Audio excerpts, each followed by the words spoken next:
morning everybody, a very warm welcome to the Sydney Bus Museum. My name is Daniela Fontana. You would all know me for my role as Managing Director at Transit Systems New South Wales, but I'm also a very proud board member here in this wonderful volunteer organisation, the Sydney Bus Museum.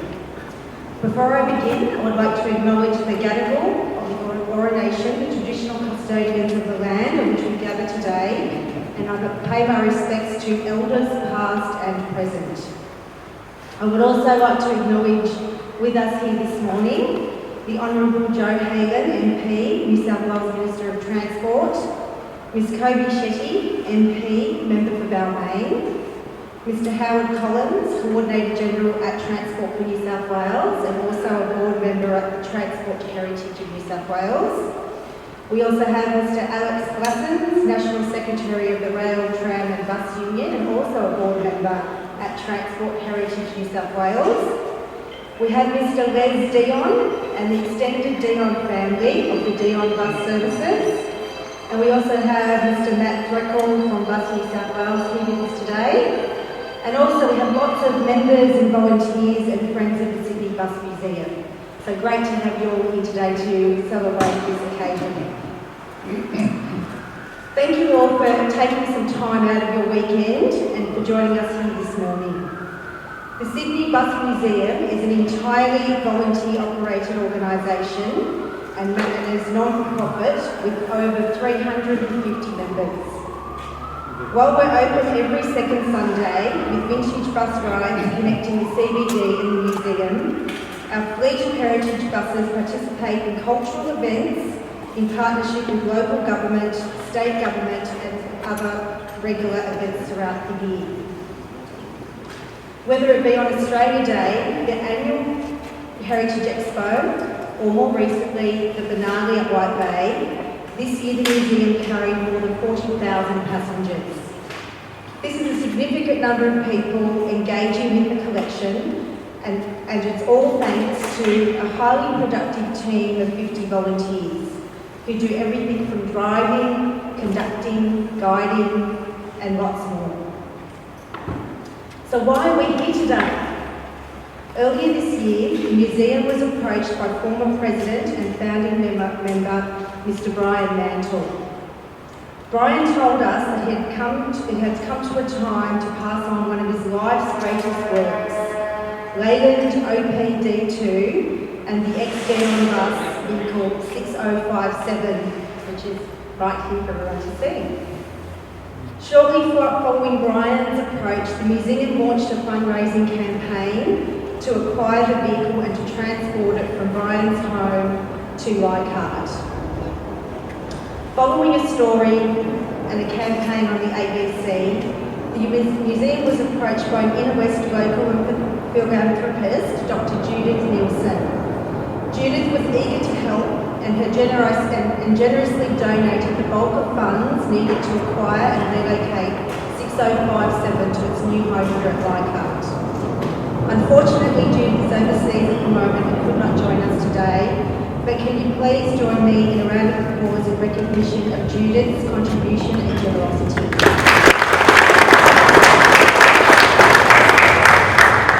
But before we get into the details of Brian's magnificent restoration, we must first start with a little bit of history about Dion's bus service, the place where the bus first entered back into service in 1948.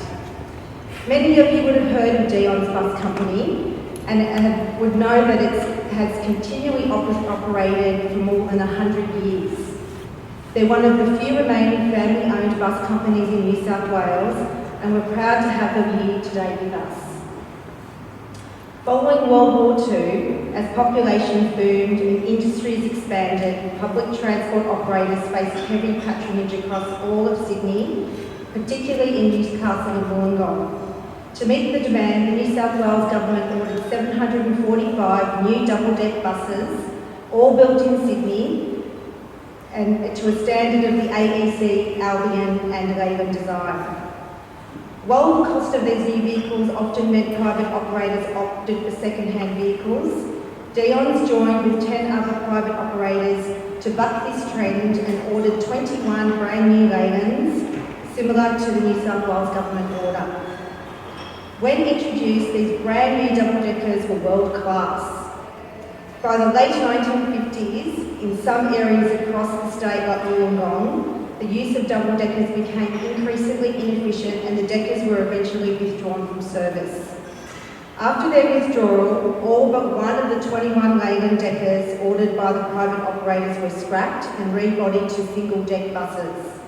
The exception was 6057, the vehicle standing right here with us today. For many years, 6057 was kept by the Dion family and stored in the rear of their Ferry Meadow depot.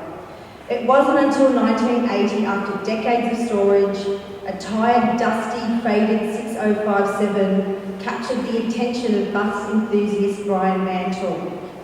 Brian is with us today, and he's not just a bus enthusiast.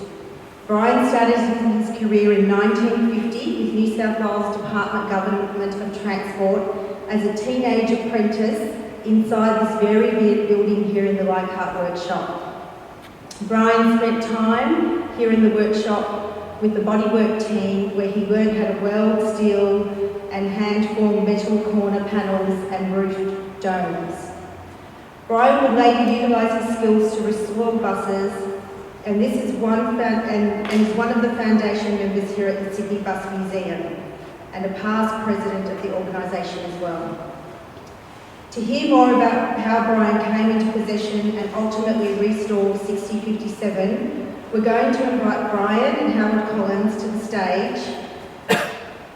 As many of you know, Howard Collins, the Director General of Transport for New South Wales, but you may not also be aware he's also a board member of was a previous board member of the London Transport Museum, and currently a Director at Transport Heritage New South Wales.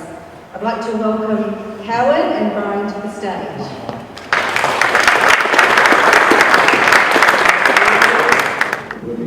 Yes, good morning everyone. I'm like a kid in a sweet shop this morning. Yes, I'm a bit of a bus nut as well. It is true, I own an AEC Regal 4, a 1950s Green Line coach. Luckily for everyone here, it's in the UK. But I want to say, in my first thing up, in my 40-something years, or maybe 50-something years of being around buses, I have never seen a bus so beautifully and authentically restored as this vehicle. So I think we should just, to start with, embarrass you by giving you a massive round of applause. I also want to acknowledge, now, is it Dion or Dion? What is it, Brian? I would say Dion. Dion, but anyhow, the family, just thank you so much. You know, without the entrepreneurs of private bus companies like Dion, without the insurance perhaps of family traditions keeping going, and celebrating 100 years, I think it has been, since Dion started, it really is good. Yes, I love state transit, and I love the sort of Sydney trains I looked after, but we must remember those family organisations that still exist. And what a place to run a bus company, because it's my favourite spot to nip down to Bulli Showground or Austinere or somewhere like that, because it is a beautiful part of the country. Now, Leylands. I want to ask you first. Leylands were better than AECs. I'll start with that. Tell me about this Leyland bus. Why is this a bit superior than the average AEC? Well, I compare a whole cover to a whole Kingford. Right. So smoother? Probably all the same mechanically, but all the fittings on it. If you look at this bus side by side, not copying any of these other buses, they're all wonderful.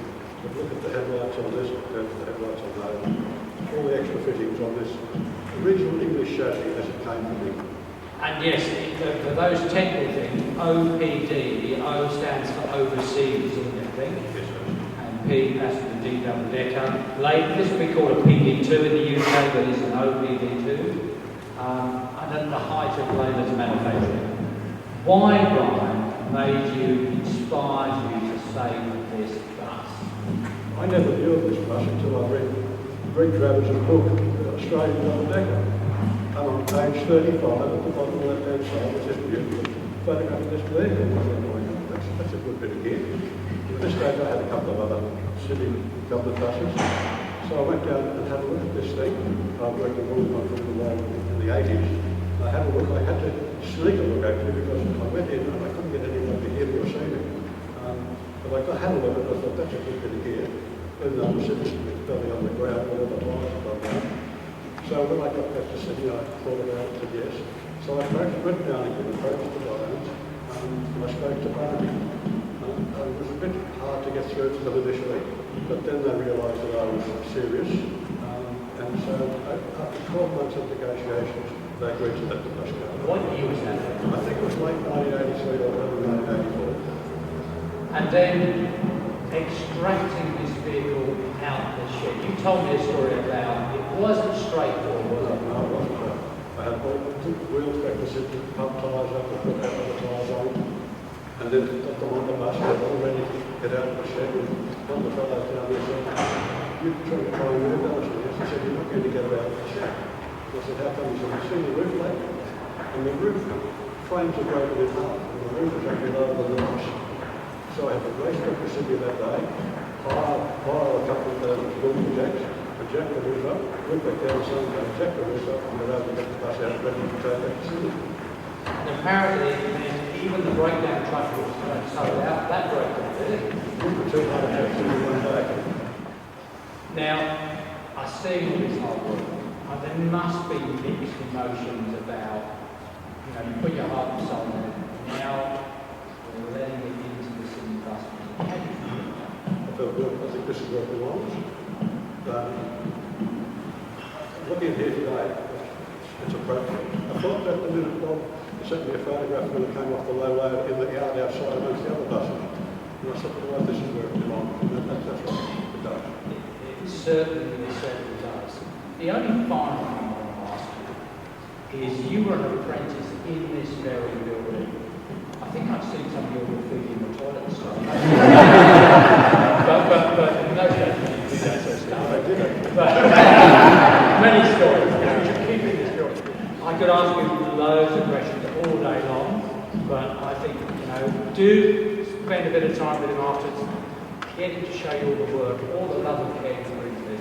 And I think it's absolutely fitting that this vehicle is here. Thank you so much from everyone today. As I said at the start, the Sydney Bus Museum enjoys strong support from the New South Wales Government. We could not have done it without our volunteers, and we could not have done it without the facility here at Leichhardt. We are sincerely appreciative of the ongoing support of the New South Wales Government. Without this building, this collection and former government and private buses, as well as our small collection items and archives, would be lost to history.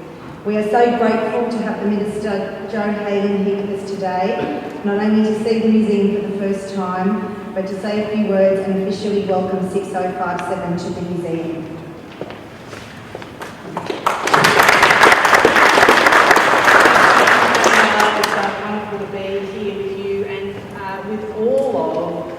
The volunteers, the friends, the members of the Sydney Bus Museum.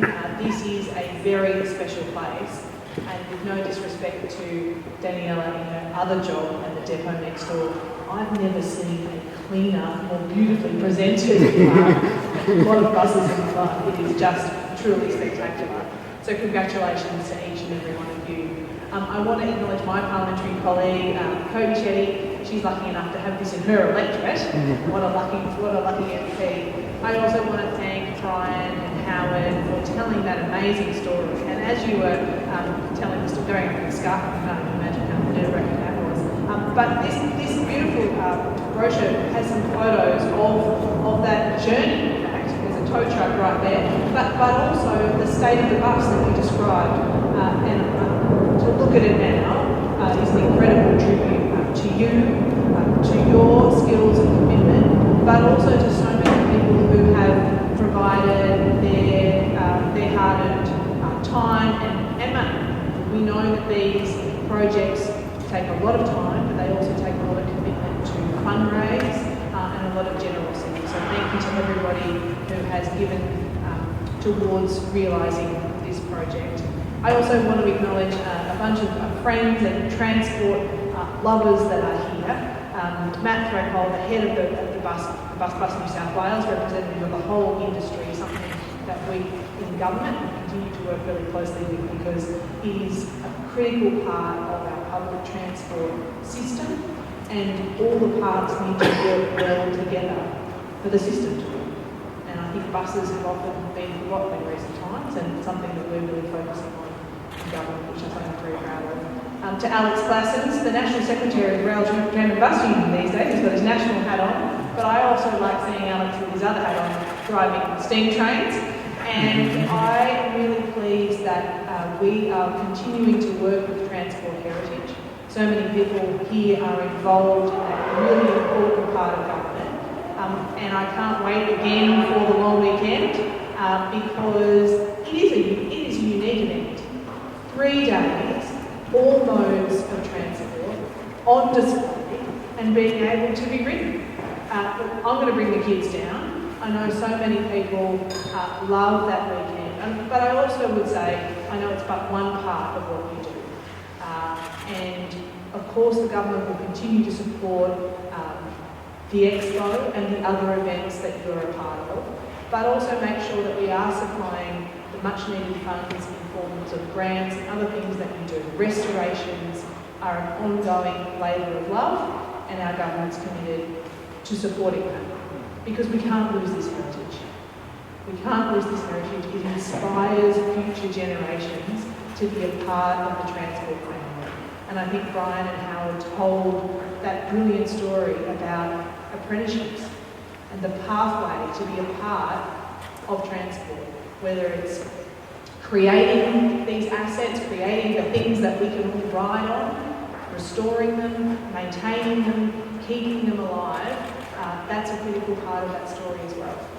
Now, I'm also a big advocate for building things here. Now, I know this thing came from overseas in the first place, but look at the ingenuity and commitment that has kept it available and now to be able to be on our roads and for us all to enjoy. So it's something that I'm really passionate about, that my government's committed to, and I'm so pleased to be here with you to celebrate. 6057, I hope to grab a ride on it sometime soon, or many of the amazing other buses that you have here. Congratulations to each and every one of you. I want to commit to continue to work and to preserve our transport heritage so that everyone can enjoy it across it. Thank you so much.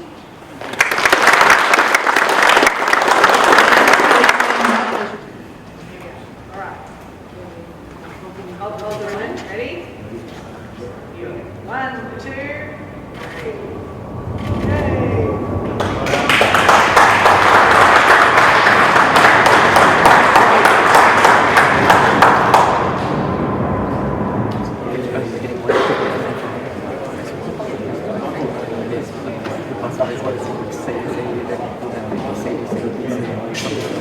That concludes our formalities for today, so thank you very much everybody for joining us. We will be serving some lunch, also just getting ready to serve behind us here today. So once again, a very big thank you for coming along.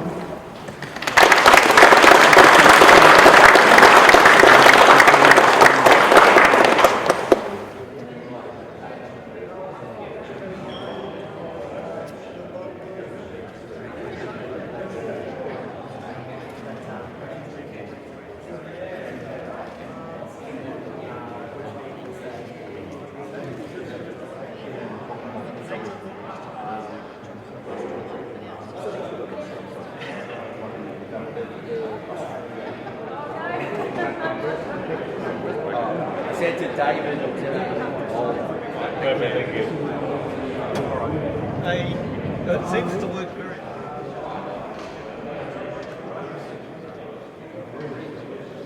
cool. Thank you.